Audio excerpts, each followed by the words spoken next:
to bring the topic of mental health. I think it should be talked about a lot more, especially with athletes, because I know some of us are going through the same things and we're always told to push through it, but we're all a little bit older now and we could kind of speak for ourselves. But at the end of the day, we're not just entertainment, we're humans, and there are things going on behind the scenes that we're also trying to juggle with as well on top of sports. Now, Simone Biles was already the GOAT of her sport even before these games, Jims. But now, with a silver in the team competition and that bronze you mentioned here at these Tokyo Games on the beam, that's 7 medals in her Olympic career, tying her with the great Shannon Miller for the most all-time by any U.S. gymnast. Even before Tokyo, Jim, the gold medalist who in the beam competition, Guan Chen of China, said that her hero, it was Simone Biles. Wow. So now the way Biles put a spotlight on mental health, showing the world that no matter who you are, even if you're Superwoman, it's okay to not feel okay. She's going to go down as one of the greatest Olympians ever for the impact she's having. Yeah, it's a shame she's faced so many personal attacks in the wake of this. She's a champion, and I'm glad to see other athletes recognizing that. Coy Wire, thanks so much. Happening right now. Afghan security forces are fending off Taliban advances, this in the weeks since most U.S. troops were withdrawn from the country. Now, a senior general in Afghanistan is warning the Taliban are getting help from al-Qaeda. We're going to have the latest next. What's the #1 retinol brand used most by dermatologists? It's Neutrogena. Rapid wrinkle repair smooths the look of fine lines in 1 week, deep wrinkles in 4. So you can kiss wrinkles goodbye. Neutrogena. This is Joe. He used to have bad breath. Now he uses a capful of TheraBreath Fresh Breath Oral Rinse to keep his breath smelling great all day long. TheraBreath. It's a better mouthwash at Walmart, Target, and other fine stores. My favorite thing about Chime is getting my paycheck up to 2 days early, which is really cool because I walk into the office and I'm already boasting that I got paid. My name is Dulce and I love Chime. Download the Chime app today.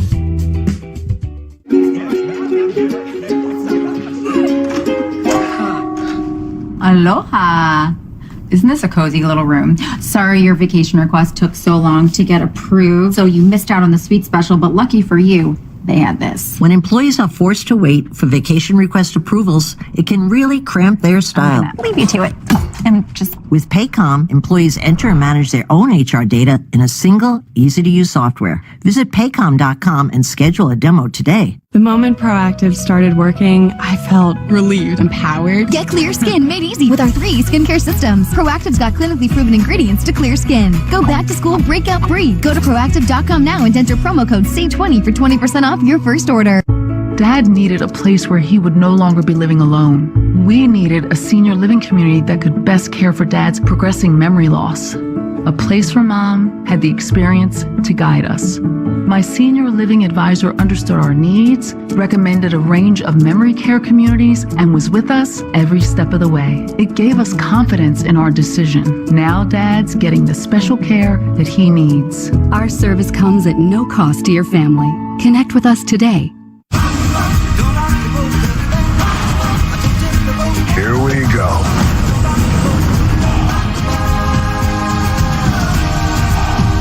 See Disney's Jungle Cruise. It's time to rock the boat, America. Now, we all know Progressive offers 24/7 protection, but we also bundle outdoor vehicles with home and auto to help people save more.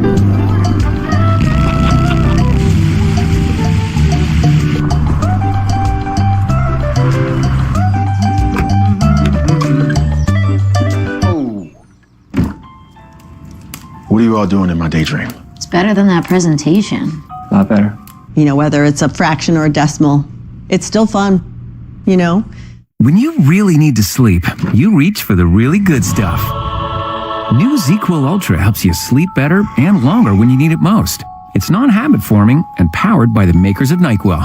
New ZQL Ultra, when you really, really need to sleep.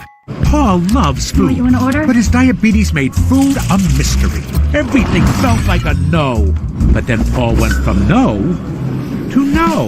With Freestyle Libre 14-Day, now he knows how food affects his glucose.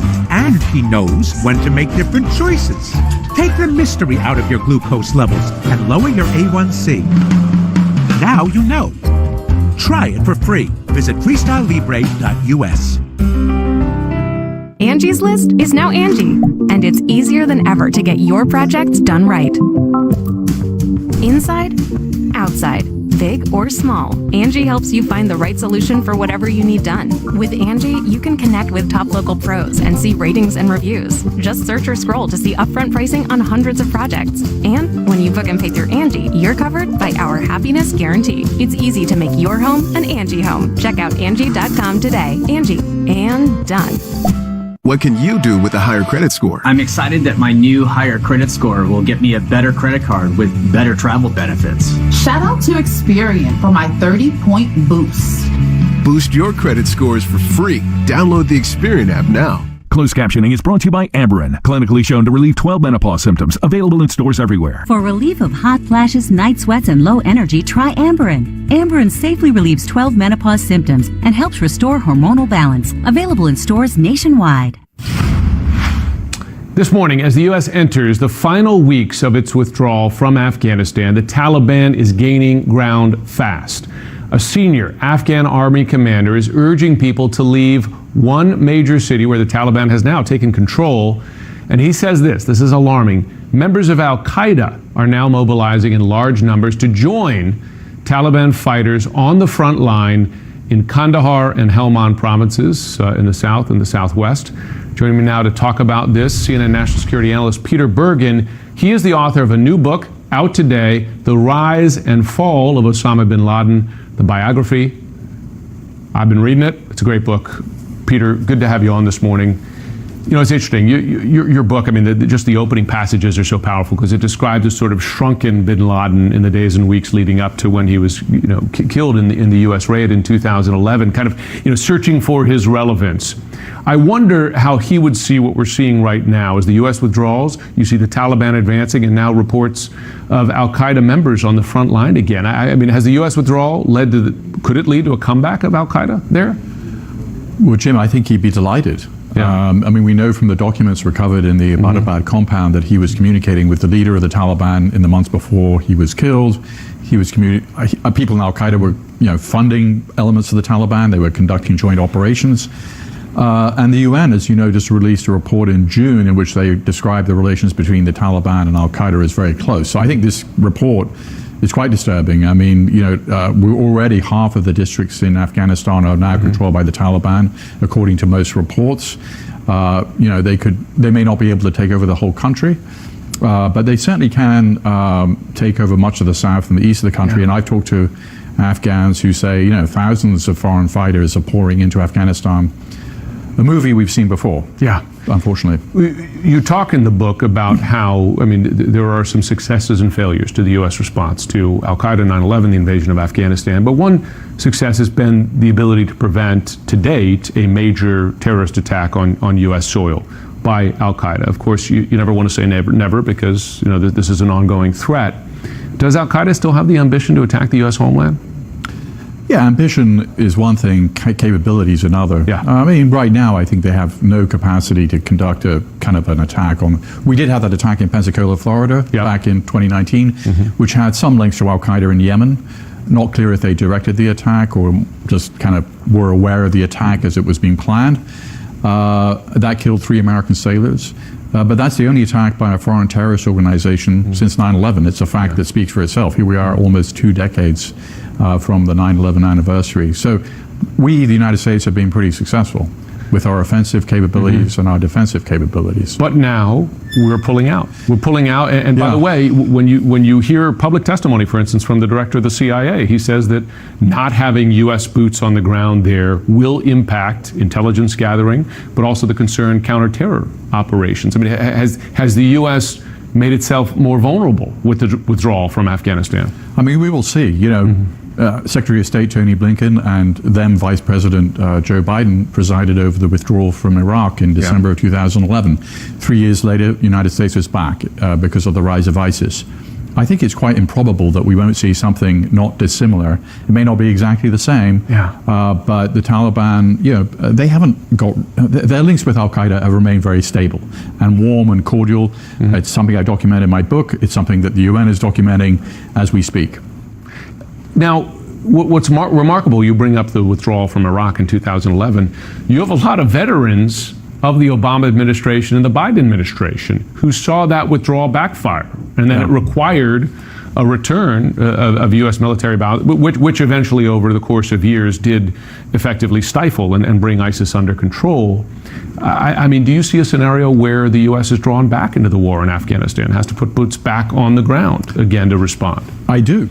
Yeah. Unfortunately, and it could be in this first in the Biden administration. When you make a decision this early, 6 months into the Biden administration, you've got a lot of time left on the clock, and they may well be in the situation where they need to go back in some shape or form. We've already seen, as you know, some airstrikes against the Taliban by U.S. forces. We could see something more. Listen, it's fascinating, and folks, if you want to learn more about the roots of all this, going back to the founding of Al Qaeda, this is the book to do it. Peter Bergen, thanks very much. There's the cover, the rise and fall of Osama bin Laden. Of course, the question: will there be a rise of Al Qaeda again? Peter Bergen, thanks very much. Democrats are now scrambling to protect Americans at risk of being evicted days after a federal moratorium on evictions expired. And while millions could potentially lose their homes, billions of dollars in existing rental aid still hasn't been used. We're going to speak to one woman facing eviction to learn what may come next. Hey, come on down to our appliance superstore. We have the best deals on refrigerators, microwaves, gas ranges, and grills. And if you're looking for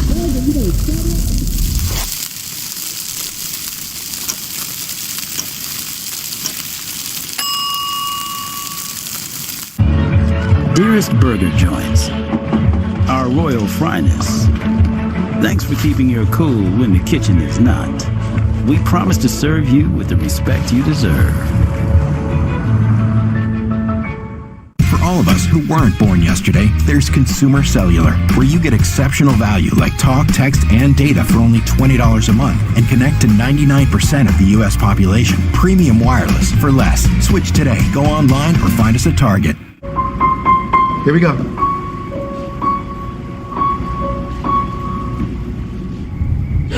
I can see clearly now the rain is gone. It's gonna be a bright,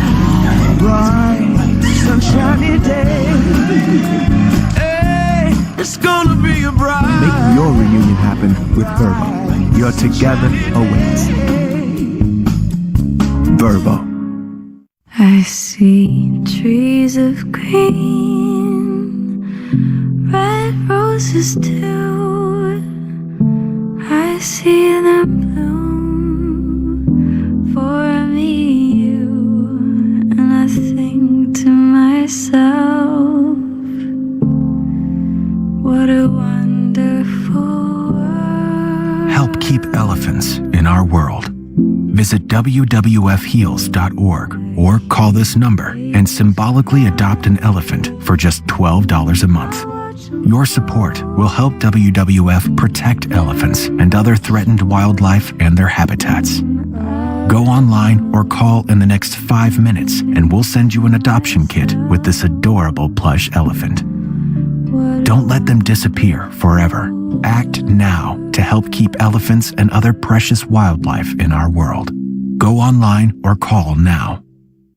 Want to invest in Bitcoin?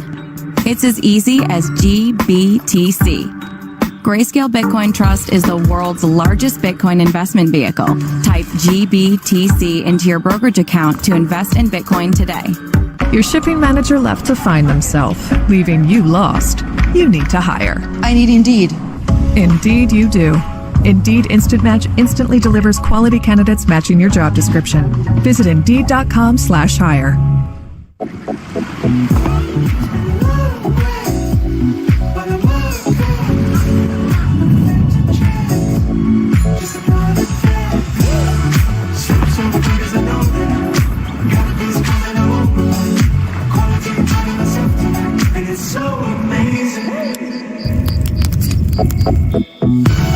Summer is a state of mind you can visit anytime.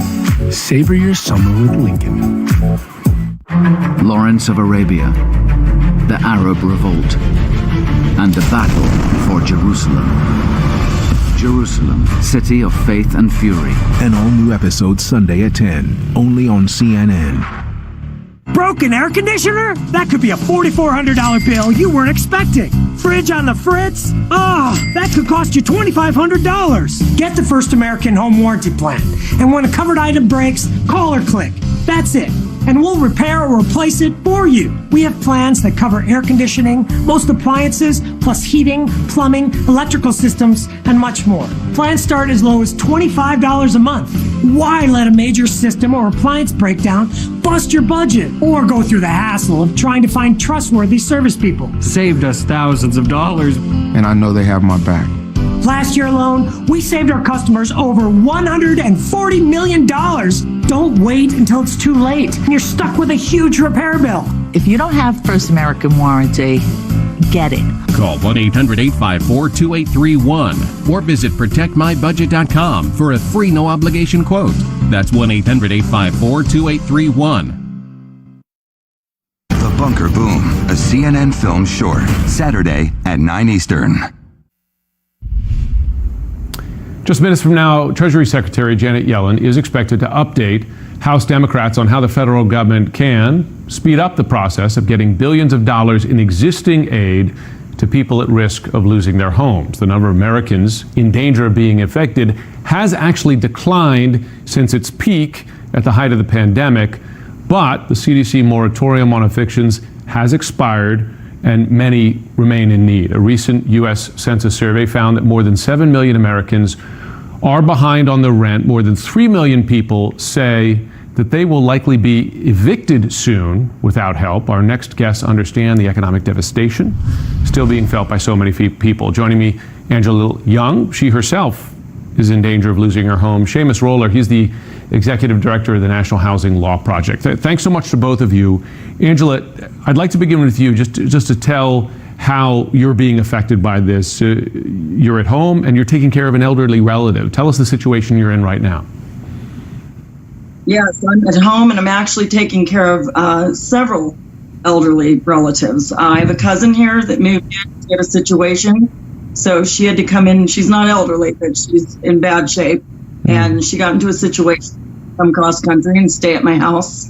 My brother is about to undergo an angiogram, and he's most probably going to have a bypass, but also a carotid artery surgery. My mother is 84 years old. She's lost my grand and my brother within a month of each other. And it has been unbelievable what we're encountering here in Nevada. I can only imagine. Seamus, help us quantify how many people in the country remain in Angela's position or something similar, because the country has seen the total number of at-risk families come down, but where does it stand today? How many still at risk? Well, you talked about the 7 million number. So there are certainly millions of people across the country that are behind on their rent. So with the eviction moratorium expiring on Saturday, what we have is a patchwork across the country, because there are some states like California and New York and Illinois that still have their own local protections, and a number of other states that have processes that are slowing down evictions. But for other people, what they're facing is that the rental assistance programs in their states haven't started working effectively, and they have no protection against evictions. So there's billions of dollars out there to help people pay their rent, but those programs are slow in getting started. I want to get to Seamus, why that is, because it boggles the mind. But Angela, tell us your experience when you've sought this kind of aid at the state or federal level. Have you been able to get it? No, I was completely turned down. On the minute it came out is the minute I applied for the CHAPS program. I had to do everything by telephone call. I didn't have a computer, and I couldn't actually get anything processed. So I took 2 gigantic boxes of all the information of my mother and I, because we were both on Invitation Homes lease, and so we both had to be processed. And as soon as I did that, it took a while, and then they declared I wasn't COVID impacted. Seamus, how many folks are in that category, right, who have a claim, or just I mean, I'm curious. I've heard different estimates from 1 in 6, or rather 5/6 of the money hasn't been spent, to as much as to maybe perhaps half. But still, there's a lot of money out there that's still not getting to the right people. Why is that? It's a real challenge. These programs weren't created before, right? So for governments to create massive rental assistance programs is a real challenge. And I don't want to underplay that at all. But what you see is that some states like Texas have stood up programs that have gotten money out there very quickly. They're looking at 40% of the first round of money that they've gotten out, and other states are in the single digits, programs that haven't even started giving out money. And so, at this point, there are some places that just need to get it together. They need to start pushing that money out to tenants so that people don't get evicted. That's, it's remarkable that money is still there. Angela, just so folks understand, what sort of aid would be most impactful for you and the people in your family you're taking care of? Well, first of all, it's really important to be proactive. It's don't let someone just knock on the door and put a notice and you don't respond to it. It's very important to respond to the eviction notice. That is key. Then secondly, you go down to, you can call legal aid. They're available, or you can go down to the Clark County Courthouse and you apply. Down there, you tell them that you're responding to an eviction, and you make sure that you apply for the CHAPS program. It's the Care Housing Act program. That is vital, and that will give you some leeway and some stay so you can be in the home until they can mediate or negotiate or help. But I'm on a no-cost eviction, non-renewal of lease. I'm in a little bit more precarious position.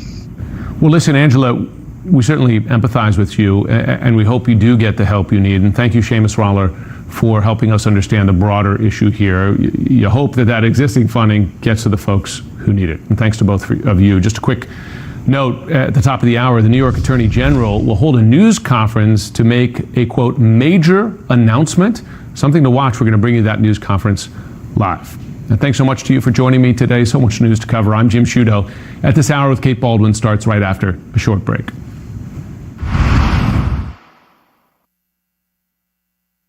As a Marine, I learned resiliency. But when I lost my job, my home, and was living out of my car, I felt like a shadow of that person. Now, I'm working to end veteran homelessness. Nearly 40,000 veterans struggle like I did. But with the help of Rocket Mortgage and Built for Zero, my community has ended veteran homelessness. Yours can too. Join us. Visit ahomeforeveryvet.org to get involved.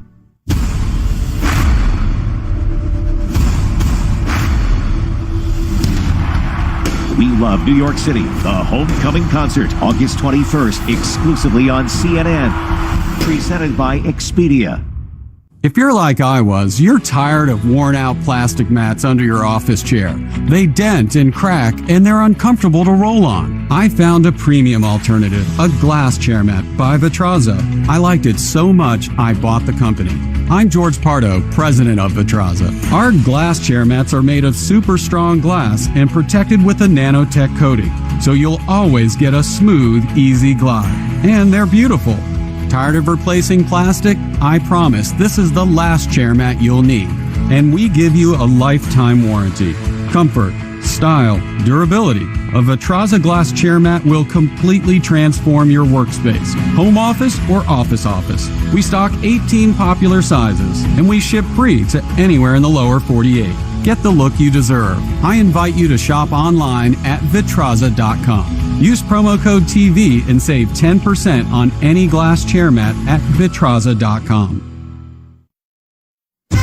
History of the Sitcom, Sundays at 9 on CNN. Taco night is heartburn you can plan for, but surprise pizza means heartburn you didn't expect. New Zantac 360 Degrees contains the #1 doctor-recommended medicine approved to both prevent and relieve heartburn and works in as little as 15 minutes. New Zantac 360. I've been telling everyone, the secret to great teeth is having healthy gums. Crest Advanced Gum Restore. detoxifies below the gum line and restores by helping heal gums in as little as 7 days. Crest, the #1 toothpaste brand in America. At Loan Depot, we know home means everything. As America's lender and the official mortgage provider of Major League Baseball, we fund more than 30,000 home loans each month, saving you money and providing mortgage solutions that are personalized, convenient, and fast, and tailored to the most important home team of all, yours. Give us a call at 844-751-LOAN or visit us online today. Loan Depot, home purchase, home refinance, and the official mortgage provider of Major League Baseball. So then I said to him, you ought to customize your car insurance with Liberty Mutual, so you only pay for what you need. Hot dog or chicken? Only pay for what you need. Liberty, liberty, liberty, liberty.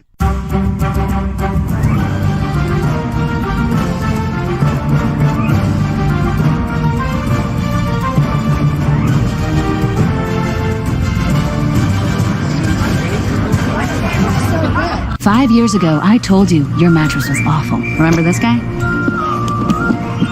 Yeah. Good luck. And we're still using raw eggs, yes. Are you still sleeping on that hot, sticky memory foam mattress, or did you take my advice and buy the only mattress with the purple grid? Because the purple grid inside the purple mattress isn't like all those other mattresses using the same memory foam, which is sweltering and angry and remembers things, apparently. This summer, get free sheets and a pillow when you buy a select mattress at purple.com/TV. With the timeless protection of ADT, it's safe to say, hey Google, unlock the front door. When you've helped save more lives than any other home security brand, it's safe to say, there's a reason millions of people trust ADT to help protect what matters most.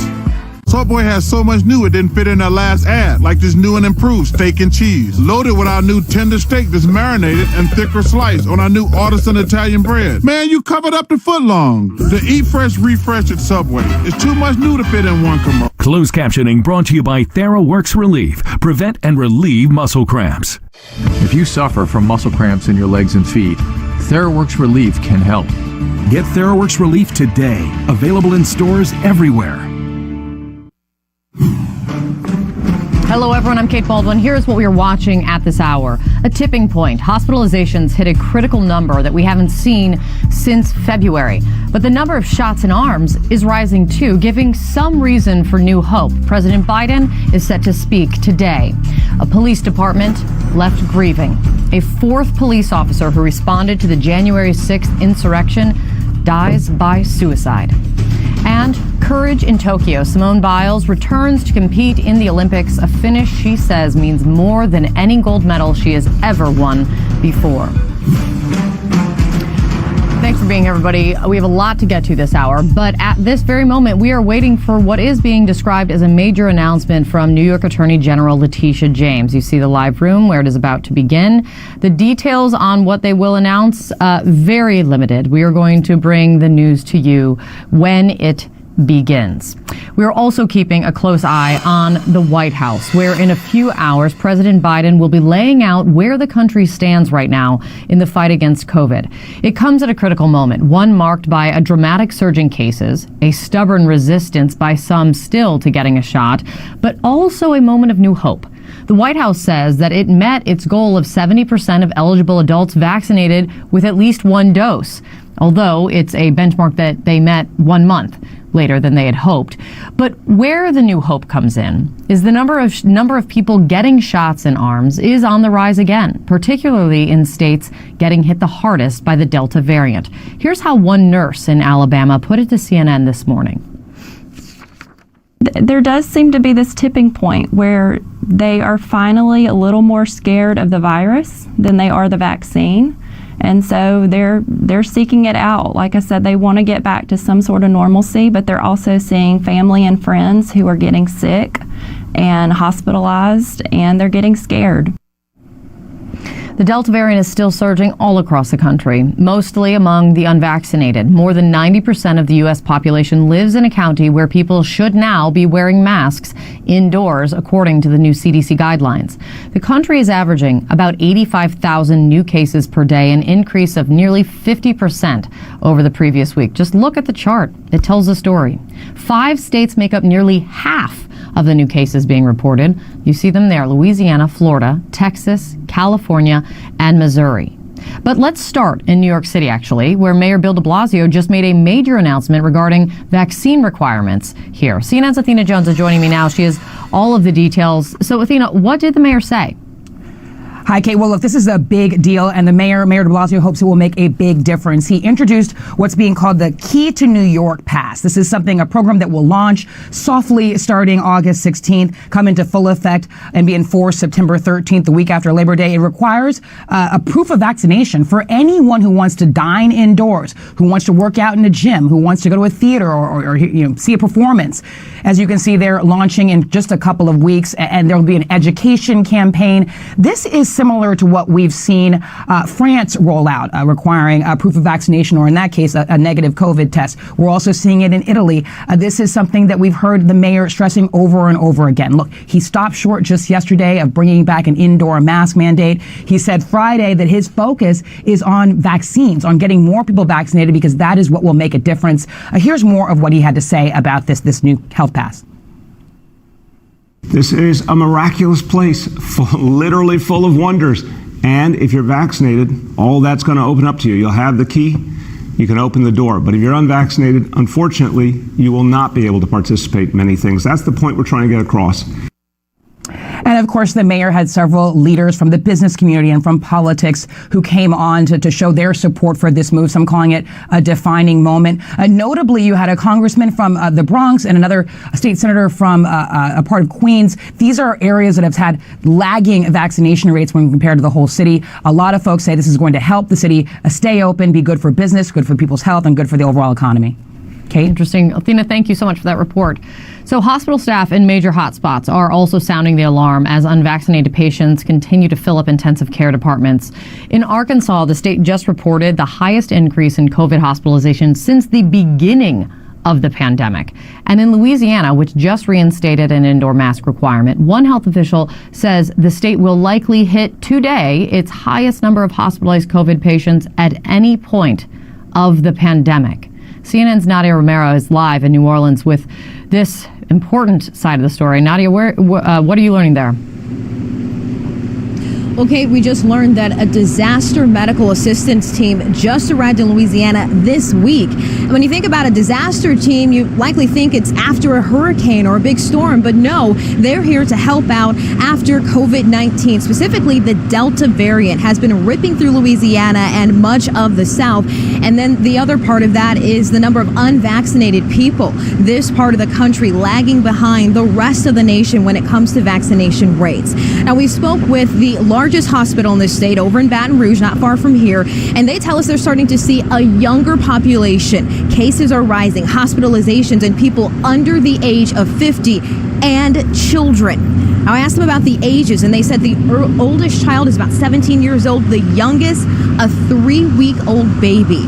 There are 9 children hospitalized from COVID-19. In that one particular hospital, one of those kids is in the ICU. So if you just think about what that must mean, not only for the kids, but for the staff and their families dealing with COVID-19 on such young people.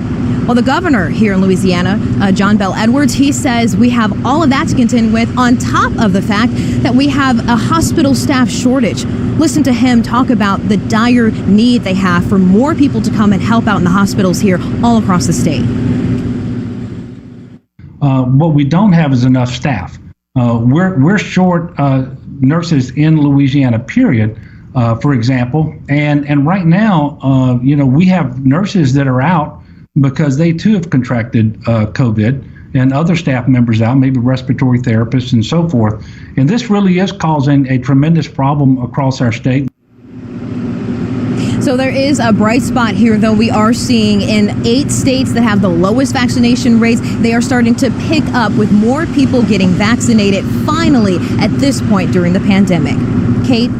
Nadia, thank you so much for shining a light on this. Joining me now is viral specialist Dr. Jorge Rodriguez, joining me now for more on this. Let's just start there in Louisiana, where Nadia is doing that reporting. I mean, hearing from doctors that they're out of beds, that they are just getting crushed, and especially as Nadia was pointing out, that they're seeing so many children now coming to the hospital. One doctor saying they're not accepting more children because they're out of pediatric beds. What does that tell you about this variant? Well, what it tells me is what is obvious, is the fact that this variant is very contagious. This variant and any virus is going to go where it can infect the host. The people that it's going to infect the most are those that are unvaccinated. That should be clear to everybody. What does that mean? Adults that are unvaccinated, and unfortunately, children, especially those under the age of 12 that can't get a vaccine, are going to be the most susceptible to this virus. We've been saying that, and now unfortunately that is becoming obvious and true. Yeah, and I don't know, let's call it the silver lining in this scary moment. As you heard, we played some sound of a nurse from the top of the show that said in Alabama that they're seeing something of a tipping point, the way she describes it, that more people are getting shots because that, as they're hesitant, because they're becoming a little more scared of the virus than they are of the vaccine. What do you think of that? Well, I think, good. That's exactly how people's mindset should be.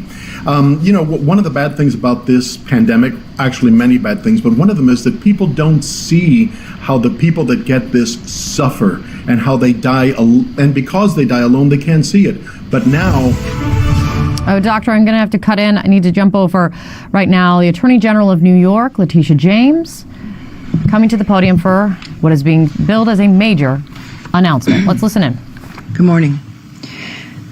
I'm joined here today by Ann Clark and June Kim, the two lead attorneys who were designated as special deputies to the Attorney General's office to announce the findings of their investigation into allegations of sexual harassment made against Governor Andrew Cuomo.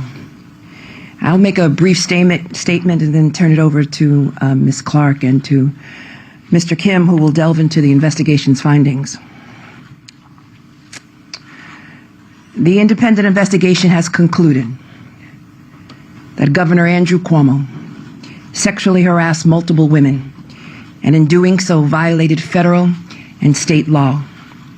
Specifically, the investigation found that Governor Andrew Cuomo sexually harassed current and former New York State employees by engaging in unwelcome and non-consensual touching and making numerous offensive comments of a suggestive and sexual nature that created a hostile work environment for women. The investigators independently corroborated and substantiated these facts through interviews and evidence, including contemporaneous notes and communications. This evidence will be made available to the public along with the report. This investigation was started after a number of women publicly alleged that they had been sexually harassed by Governor Cuomo. And on March 1st of this year, the governor's office made a referral to my office pursuant to State Executive Law 63-8 regarding these allegations. Executive Law Section 63-8 permits the New York Attorney General's office, with the approval of the governor, or when directed by the governor, to inquire into matters concerning the public peace, the public safety, and public justice. This referral issued by the governor enabled my office to appoint independent outside investigators to look into these allegations. And on March 8th, 2021, Ann Clark and June Kim, they were officially deputized as special deputies. Ms. Clark and Mr. Kim and their respective firms were chosen to lead this investigation because of their decades of work at the highest levels, their deep expertise on matters in question, and their careers fighting to uphold the rule of law. Ann Clark is a partner at Vladnick, Raskin, and Clark PC, where she focuses on employment law issues on behalf of employees at the trial and appellate levels. And during her more than 30-year career, Ms. Clark has represented clients in a variety of employment, sexual harassment, and other discrimination cases in the private sector, in education, and in government. She also has deep experience with retaliation, whistleblower, breach of contract, and compensation and benefit cases. June Kim is a partner at Cleary, Gottlieb, Steen, and Hamilton, LLP, and for more than 2 decades He has worked at the highest levels of government and in private practice. From March 2017 to January 2018, he served as the acting United States Attorney for the Southern District of New York. As the most senior federal law enforcement officer in the district, he oversaw all criminal and civil litigation conducted on behalf of the United States. Before becoming acting United States Attorney, Mr. Kim served in various leadership positions in the office, including Deputy United States Attorney, Chief of the Criminal Division, and Chief Counsel to the United States Attorney. Ms. Clark and Mr. Kim are experienced, credible, and deeply respected professionals. And together, they ensured that this investigation was both independent and thorough. Over the course of the 5-month investigation, the investigators spoke to 179 individuals, including complainants, current and former members of the executive chamber, state troopers, additional state employees, and others who interacted regularly with the governor. In addition, they reviewed more than 74,000 pieces of evidence, including documents, emails, texts, audio files, and pictures. These interviews and pieces of evidence reveal a deeply disturbing yet clear picture. Governor Cuomo sexually harassed current and former state employees in violation of both federal and state laws. The independent investigation found that Governor Cuomo sexually harassed multiple women, many of whom were young women, by engaging in unwanted groping, kisses, hugging, and by making inappropriate comments. Further, the governor and his senior team took actions to retaliate against at least one former employee for coming forward with her story, her truth. And Governor Cuomo's administration fostered a toxic workplace that enabled harassment and created a hostile work environment where staffers did not feel comfortable coming forward with complaints about sexual harassment due to a climate of fear and given the power dynamics. The investigators found that Governor Cuomo's actions and those of the executive chamber violated multiple state and federal laws, as well as the executive chamber's own written policies. This investigation has revealed conduct that corrodes the very fabric and character of our state government and shines light on injustice that can be present at the highest levels of government. But none of this would have been illuminated if not for the heroic women who came forward. And I am inspired by all the brave women who came forward. But more importantly, I believe them.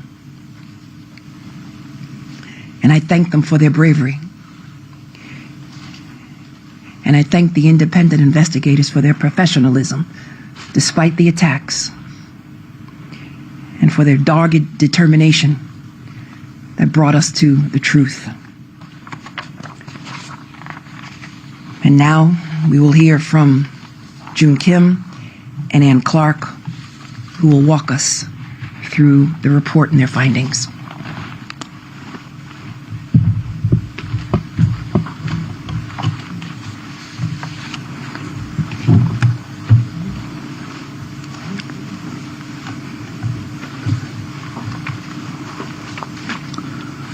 Thank you, Attorney General James.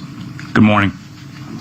My name is June Kim, and along with my colleague, Ann Clark, we have led teams at our two law firms in conducting the investigation into allegations of sexual harassment by Governor Cuomo. We have now completed our investigation and have made our findings and reached our conclusions. They're set forth in a detailed report issued today. As set forth in the report, we find that the governor, on numerous occasions, engaged in conduct that constitutes unlawful sex-based harassment. Specifically, we find that the governor sexually harassed a number of current and former New York State employees. He did so by, among other things, engaging in unwelcome and non-consensual touching, and also repeatedly making comments of a sexualized or gender-based nature. Our investigation revealed that these were not isolated incidents. They were part of a pattern. The governor's pattern of sexually harassing behavior was not limited to members of his own staff, but extended to other state employees, including a state trooper who served on his protective detail. There are 11 complainants whose allegations are set forth in great detail in the report. 9 of them are or were employed by the state of New York or a state-affiliated entity. The complainants interacted with the governor under different circumstances. For example, some of them met with him regularly as an executive assistant or as members of his staff, or as I said, as a trooper on his protective detail, while others only met him once. But all of them experienced harassing conduct from the governor. Some suffered through unwanted touching and grabbing of their most intimate body parts. Others suffered through repeated, offensive, sexually suggestive, or gender-based comments. A number of them endured both. None of them welcomed it, and all of them found it disturbing, humiliating, uncomfortable, and inappropriate. And now we find that it was unlawful sex-based harassment. Our investigation has also found that the executive chamber responded to allegations of sexual harassment in ways that violated their own internal policies, and also constituted unlawful retaliation with respect to one of the complainants. And finally, based on our investigation, we concluded that the executive chamber's workplace culture, one rife with bullying, fear, and intimidation on the one hand, while normalizing frequent flirtations and gender-based comments by the governor on the other, created the conditions that allowed the sexual harassment and retaliation to occur and to persist. As the Attorney General has said, we reached these findings and conclusions after a thorough and independent investigation. We were allowed to, and did, follow the facts without fear, without favor. And as you will see in the report, our findings are supported by extensive evidence that includes interviews and testimony from 179 witnesses and review of tens of thousands of documents. I'll now turn it over to my colleague Ann Clark to walk through some of the specifics related to the sexual harassment, the policy violations, and the retaliation.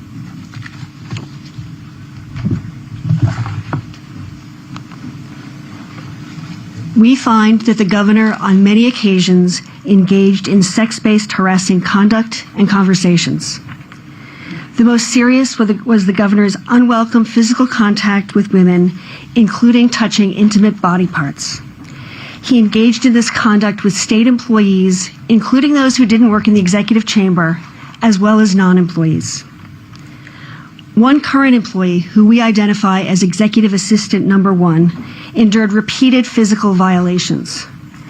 On November 16, 2020, in the Executive Mansion, the governor hugged Executive Assistant Number 1 and reached under her blouse to grab her breast. This was the culmination of a pattern of inappropriate sexual conduct. including numerous close and intimate hugs, where the governor held her so closely that her breasts were pressed against his body, and he sometimes ran his hands up and down her back while he did so. There were also several occasions on which the governor grabbed her butt. Executive Assistant Number 1 had vowed that she was going to take these violations, as she put it, to the grave. She was terrified that if she spoke out, she would lose her job. But she broke down in front of colleagues when she heard the governor on March 3rd, 2021, in his press conference claim that he had never touched anyone inappropriately. She then confided in her coworkers who saw her break down as to what had happened, and they were the ones that reported the conduct to attorneys in the executive chamber. The governor also several times inappropriately touched a state trooper assigned to the unit to protect the governor. In an elevator, while standing behind the trooper, he ran his finger from her neck down her spine and said, "Hey, you." Another time, she was standing holding the door open for the governor. As he passed, he took his open hand and ran it across her stomach from her belly button to the hip where she keeps her gun. She told us that she felt completely violated to have the governor touch her, as she put it, between her chest and her privates. The governor also inappropriately touched women who were attending work-related events at which the governor made remarks. At one event in September 2019, while having his picture taken with an employee of a state entity, the governor grabbed this young woman's butt. At another event in May of 2017, the governor pressed and ran his fingers across the chest of a woman while reading the name of her company, whose logo was on her chest. The governor also engaged in a widespread pattern of subjecting women to unwanted hugs and kisses and touching them in ways that made them uncomfortable. Conduct that is not just old-fashioned affectionate behavior, as he and some of his staff members would have it, but unlawful sex-based harassment. In addition to the physical conduct, our investigation found that the governor regularly made comments to staff members and state employees that were offensive and gender-based. For example, the governor crossed the line many times when speaking with Charlotte Bennett, a briefer and executive assistant, particularly in spring of 2020. When she confided in the governor that she had been sexually assaulted in college, he asked her for the details of her assault. When talking about potential girlfriends, he said he thought he could date women as young as 22, knowing that Miss Bennett was 25 at the time. He asked her whether she had ever been with older men. He told her that he was lonely and wanted to be touched. He asked her if she was monogamous and what she thought about monogamy. He speculated on how her history as a sexual assault survivor might affect her romantic life. He told her that she looked like Daisy Duke. He suggested that she get a tattoo she was contemplating on her butt and asked her if she had any piercings anywhere other than her ears. Miss Bennett texted to a friend on the day where many of these comments were made that she was upset and confused and that she was shaking.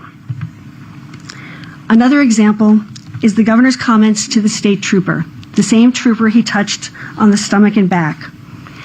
After the governor had become single, he asked the trooper how old she was. When she responded that she was in her late 20s, he said, "That's too old for him."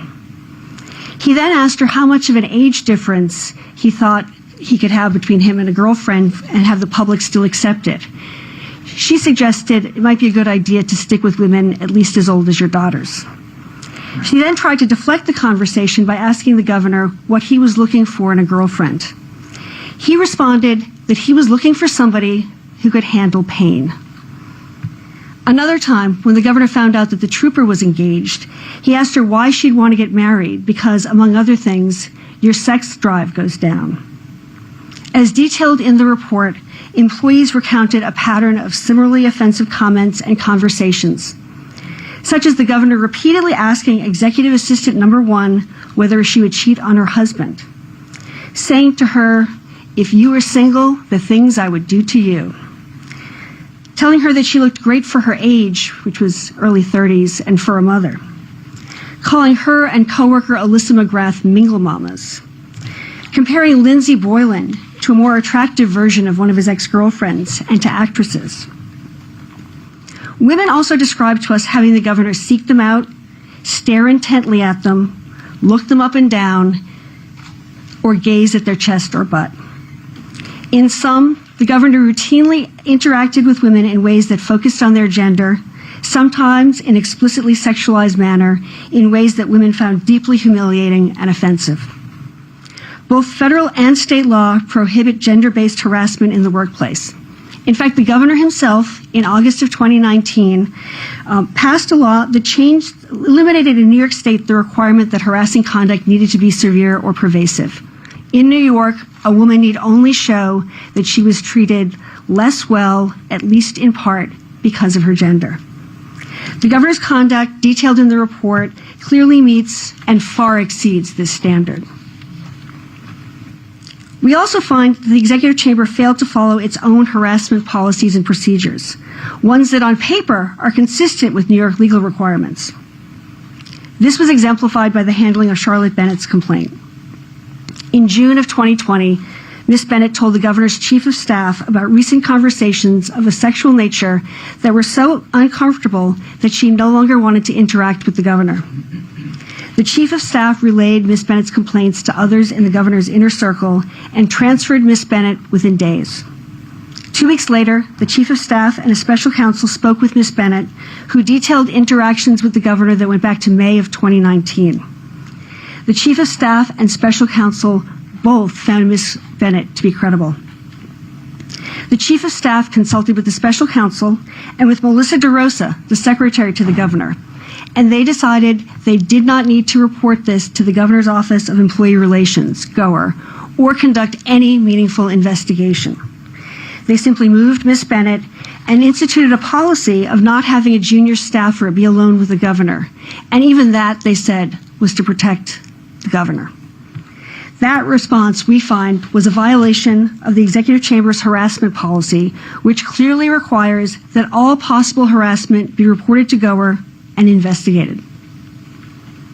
Now, 6 months later, in December of 2020, when Lindsey Boylan tweeted that she had been sexually harassed by the governor, the Executive Chamber once again failed to report the issue to GOER. Although Ms. DeRosa, the special counsel, and certain other advisors knew about the allegations that Charlotte Bennett had made that the special counsel had found credible, no one treated Ms. Boylan's allegations seriously other than as a threat to the governor. Rather than any effort to determine if the governor had engaged in a pattern of sexually harassing behavior, a team of senior staffers, former staffers, and outside confidants with no official title or role mobilized to attack and try to neutralize Ms. Boylan by sharing disparaging information with the press. Within hours of Ms. Boylan's December 13, 2020 tweet alleging sexual harassment, key members of the governor's inner circle had obtained confidential memos, ones that were stamped attorney-client privileged. They were primarily about an interaction between Ms. Boylan and an assistant. They then redacted the names of individuals other than Ms. Boylan and started sending the memos to reporters. There was also a proposed letter or op-ed drafted by the governor that went through several drafts. The letter attacked Ms. Boylan for alleged conduct at work, for alleged conduct with men other than the governor, as well as postulating various political conspiracies, including that Ms. Boylan was funded by far-right Republicans and supporters of Donald Trump. Although the letter was never published, it was sent or read to a variety of people outside the executive chamber, either to get their advice or ask them to sign their names to it, and shared ultimately with at least one member of the press. The governor was arguing for the release of that letter. He was finally convinced to abandon it by a number of people who thought the letter was a bad idea, in part because what was in the letter couldn't be substantiated and because they thought that victim shaming would be bad as a strategy. Both federal and state law prohibit an employer from taking any action that would dissuade a reasonable employee or former employee from making or supporting a charge of discrimination. Under that standard, the confidential release of internal records to the press and the dissemination of the letter disparaging Ms. Boylan constituted unlawful retaliation. I will now turn it back to Mr. Kim to say a few words about our findings with respect to the workplace culture within the executive chamber. Thank you, Ms. Clark. As set forth in our report, we find that the culture within the executive chamber contributed to the conditions that allowed the governor's sexually harassing conduct to occur and to persist. The culture also informed the way in which the executive chamber responded to allegations of sexual harassment, as Ms. Clark has described, through violations of their own policies and through unlawful retaliation. Well, what was the culture? Words that witnesses have used repeatedly to describe it include toxic, hostile, abusive. Others use words like fear, intimidation, bullying, vindictive.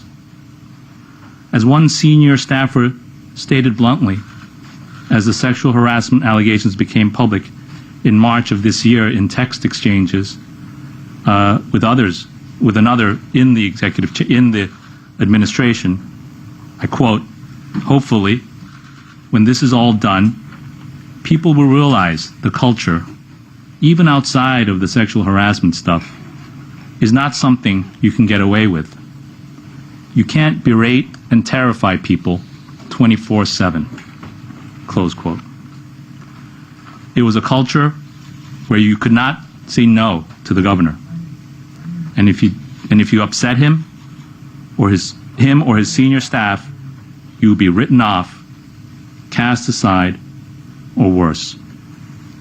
But at the same time, the witnesses described a culture that normalized and overlooked everyday flirtations, physical intimacy, and inappropriate comments by the governor. One senior staffer testified that at a work event, she sat on the governor's lap. Another staffer said she recalled kissing the governor on the lips.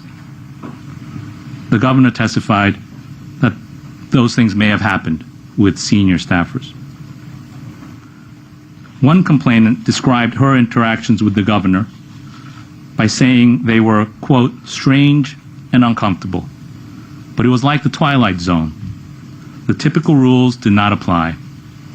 You should just view it as a compliment if the governor finds you aesthetically pleasing enough, close quote. The coexistence in the executive chamber, the executive chamber's culture of fear and flirtation, intimidation and intimacy, abuse and affection, created a work environment ripe for harassment. As another complainant testified, and I quote, "What makes it so hard to describe every single inappropriate incident is the culture of the place. On the one hand, he makes all this inappropriate and creepy behavior normal, and like you should not complain. On the other hand, you see people getting punished and screamed at if you do anything where you disagree with him or his top aides. I really just wanted to go to work and be recognized for my work and nothing else," close quote.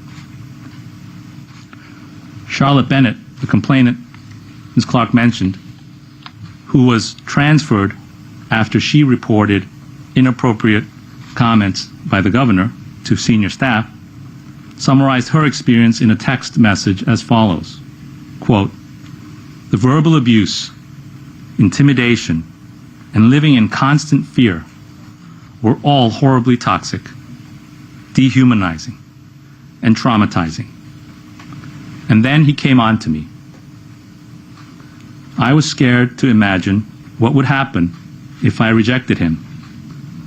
So I disappeared instead. My time in public service ended because he was bored and lonely. It still breaks my heart." That's a quote from a text that Ms. Bennett wrote. This culture made it all the more difficult, if not impossible, for complainants to report the harassment from which they were suffering, particularly when the harasser was the governor of the state of New York. But one by one courageous woman after another stepped forward. They stepped forward to say, enough is enough. They came forward in our investigation to tell us about their experiences, the harassment they suffered at the hands of the governor. In our report, we've used their words. And their words, so long silenced, speak loudly for themselves. These brave women stepped forward to speak truth to power. And in doing so, they expressed faith in the belief that although the governor may be powerful, the truth is even more so. This is what lies at the heart of our investigation and the findings in our report.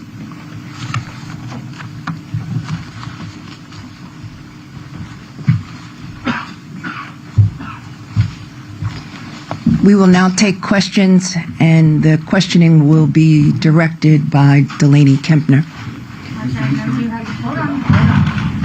Please say your name and your outlet. Marcia Kramer from CBS. I wondered if you could tell me if the governor will be facing any, I know this is a civil investigation, but were you making any referrals to prosecutors so that he could face either state or federal charges? Our work is concluded, and the document is now public. And the matter is civil in nature and is not does not have any criminal consequences. It is my understanding. I will state that it's our understanding that for the young woman whose breast was groped, that the Albany Police Department already has a report about that. As for anything else, as the Attorney General stated, all the information is fully documented in the report, and any prosecutors or police departments can look at the evidence and determine if they want to take further action. Josefa? Hi, Josefa Velasquez with City. Now that this report is concluded, will your office be sharing it with the Assembly's committee that is investigating whether or not these are impeachable offenses, and if so, what's the coordination between the office and the Assembly? There is no coordination between the Office of Attorney General and the Assembly. The document is now public and will be distributed to members of the Assembly as well as the leadership. James, can the governor be introduce yourself? Bernadette Hogan from the New York Post. Can the governor be sued in any way? Is there a statute of limitations, or are there any penalties specifically tied to this report? I know Ms. Clark. Sure. There's no penalty specifically tied to this report. The women can decide, some of the women can decide themselves if they want to bring a civil action.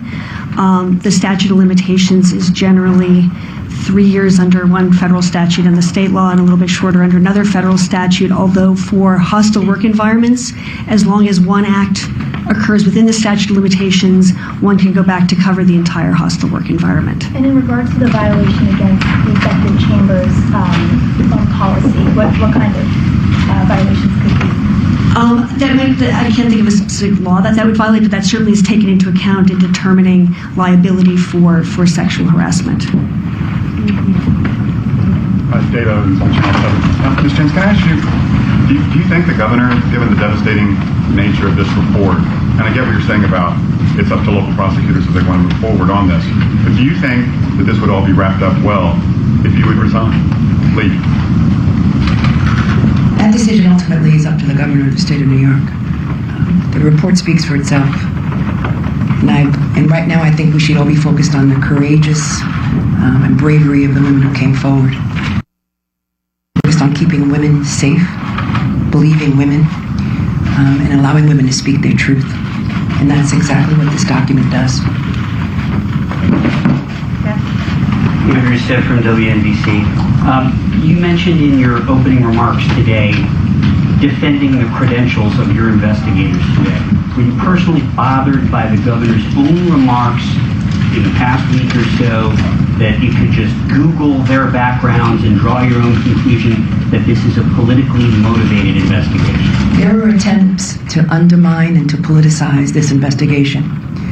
And there were attacks on me as well as members of the team, which I find offensive. And our focus, again, should be on the bravery and the courage of these 11 women and of the others who came forward. These allegations were substantiated. They were corroborated. And the team before you, Ms. Clark and Mr. Kim, are professionals who are widely respected, not only in New York, but all across this nation.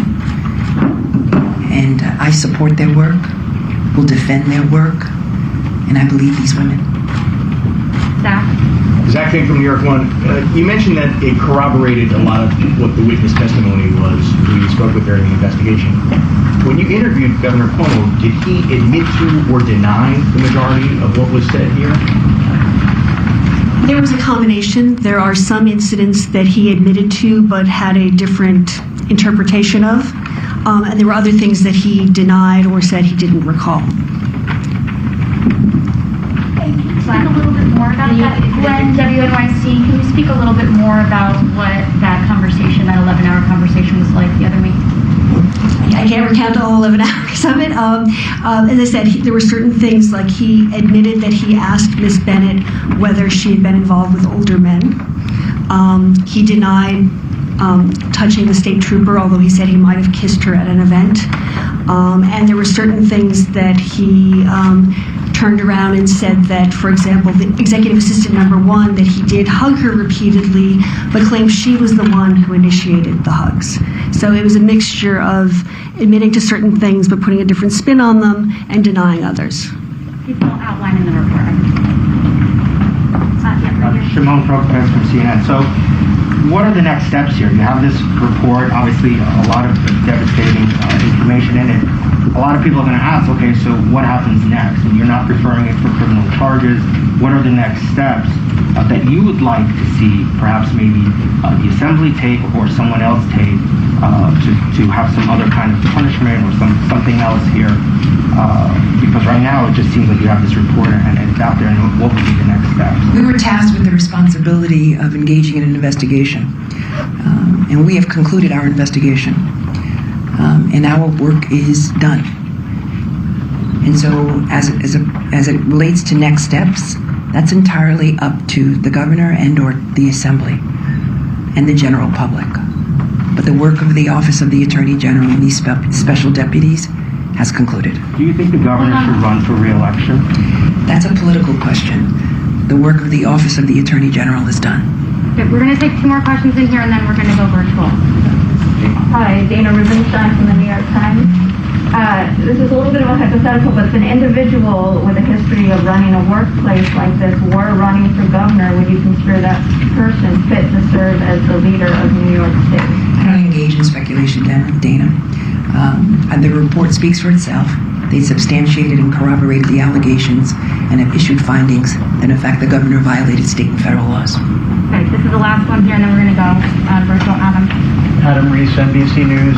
As a prosecutor and as an attorney general, are you frustrated that you can't move criminally on these charges, numerous charges that you and the investigators have said are both that violate state and federal law? It's not an issue of being frustrated.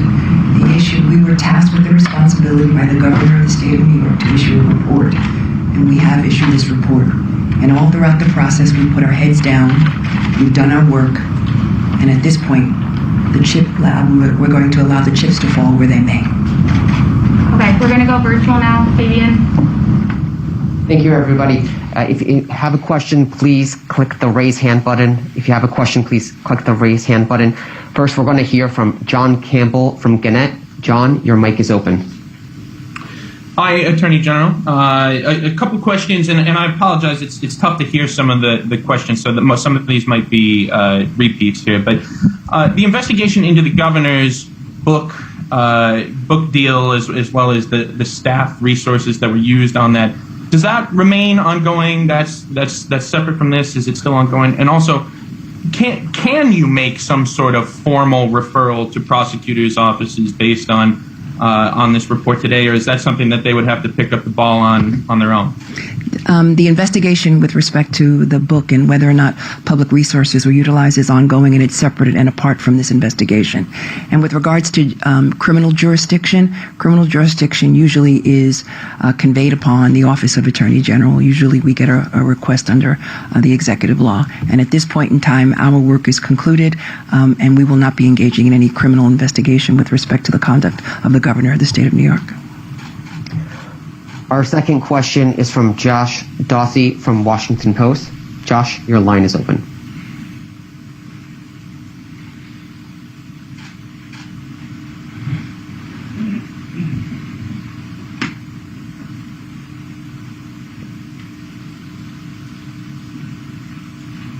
Josh, you have to unmute your line.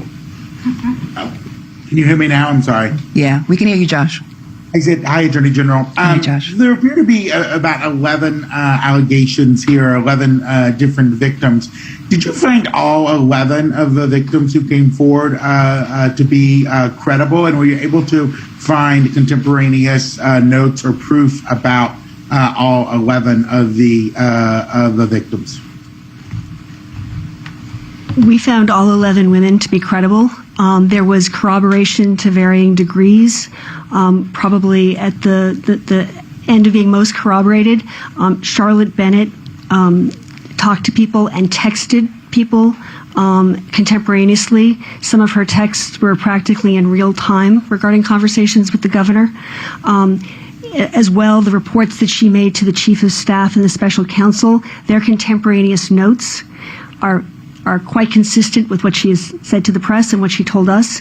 The state trooper, the touching incidents, the one where he touched her stomach was witnessed by another state trooper who confirmed it to us. The kiss, the governor kissed her once, that was confirmed to us by another state trooper. And there were other incidents where she told people at the time. Other people that we spoke to did tell people at the time, and we confirmed with the people they spoke with, or had written documentation, either text messages or emails, in which they recounted things contemporaneously. So things. When you see the report, everything is documented. Things were very well corroborated. Our next question is from Emma Kinnery from Bloomberg News. Emma, your line is open. Hello, thank you.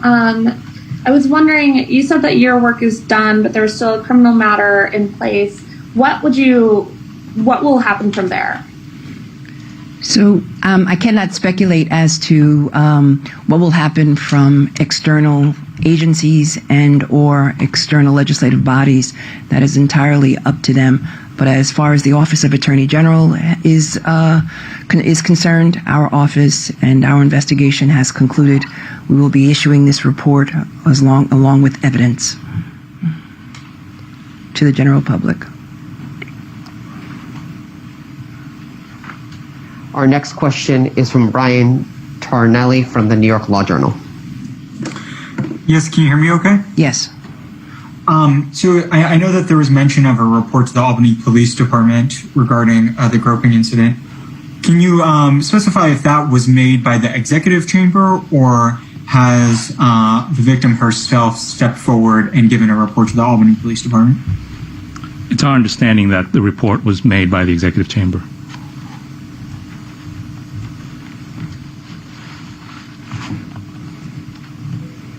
Our last question is from Rebecca Lewis from City and State. Rebecca, your line is open. Hi, Attorney General. I just wanted to ask, with this report out now, you said that you're not going to speculate on whether the governor is fit to serve or if he should run again. What do you want the public to take away from this report?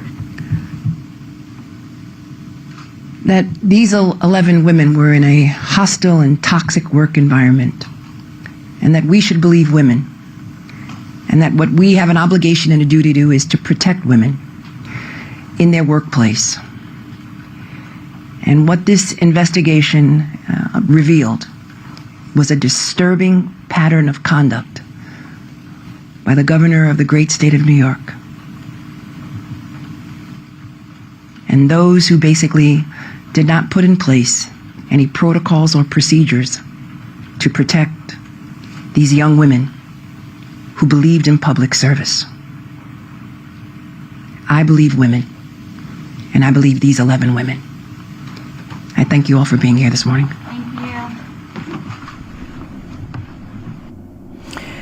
A bombshell report and an independent investigation into the Democratic governor of New York, Andrew Cuomo, the Attorney General of New York, right there, laying out the findings. Let me bring in right now former New York City prosecutor Paul Callan. David Chalian's also here with me, as well as Erica Hill. Paul, what is your reaction to what we just learned? Kate, it's an utterly and completely shocking report. Really devastating for the reputation of Governor Andrew Cuomo. This report was conducted by two very, very experienced lawyers. June Kim is a former acting U.S. attorney in the very prestigious Southern District of New York. Ann Clark is one of the best known attorneys, civil attorneys, handling civil cases of sexual harassment in the United States. And it appears to be a very extensive report. And it actually accuses the governor of activity that could even be criminal. That there was some talk there about touching the breast of somebody without their permission and authority. That would be a crime under New York law. The statute of limitations may be gone on that by now, and that's going to be an issue on all of these charges. But it's a shocker and a devastating indictment of the governor. Erica, 179 witnesses were interviewed. There are 11 people, I assume all women, allegations that are detailed in this report. Some of this we knew publicly, some we did not until this has come out. Let's keep the focus on these women. Tell me what you've learned. Yeah, that's right. 11 complainants we learned, and 9 of them, Kate, are current or former state employees. And Clark was just asked there just how credible these complaints were their stories corroborated. And she specifically noted some of these different incidents that are detailed in the report and laid out the history there to paint this picture. One which we're learning a little bit more about is referred to as Executive Assistant Number 1. And Ann Clark laying out repeated violations with this woman that culminated, in her words, numerous repeated occasions. She talked about how Executive Assistant Number 1 would talk about how the governor hugged her too tight, grabbed her butt, and said that this person broke down in March when she heard Governor Cuomo say at a press conference that he had never touched anyone inappropriately. She was so disturbed by that. Also, we're learning too from a state trooper who was one of these complainants, who was on the governor's security detail, and the details that we were given again just a short time ago, that this state trooper was touched at one point, the governor reportedly running his finger along her neck, then at one point touched her stomach, moved his hand over to where her firearm was, and this trooper saying she felt, quote, completely violated. And in terms of how credible these 11 complainants are, that question was just asked. Ann Clark saying they found them all to be credible, that a number of them had other people who could corroborate their accounts. She specifically referenced Charlotte Bennett, who of course first spoke to the New York Times, also did a lengthy interview with CBS News detailing what she experienced, the conversations she experienced with the governor, where she talked about how he asked her about her experience as a survivor of sexual assault and asked her specifically about the details of that experience, talked to her about how he was lonely, how he would like a girlfriend, talked specifically about the age of a woman he would feel comfortable being with, saying that was about 22. She was 25 at the time. Ann Clark just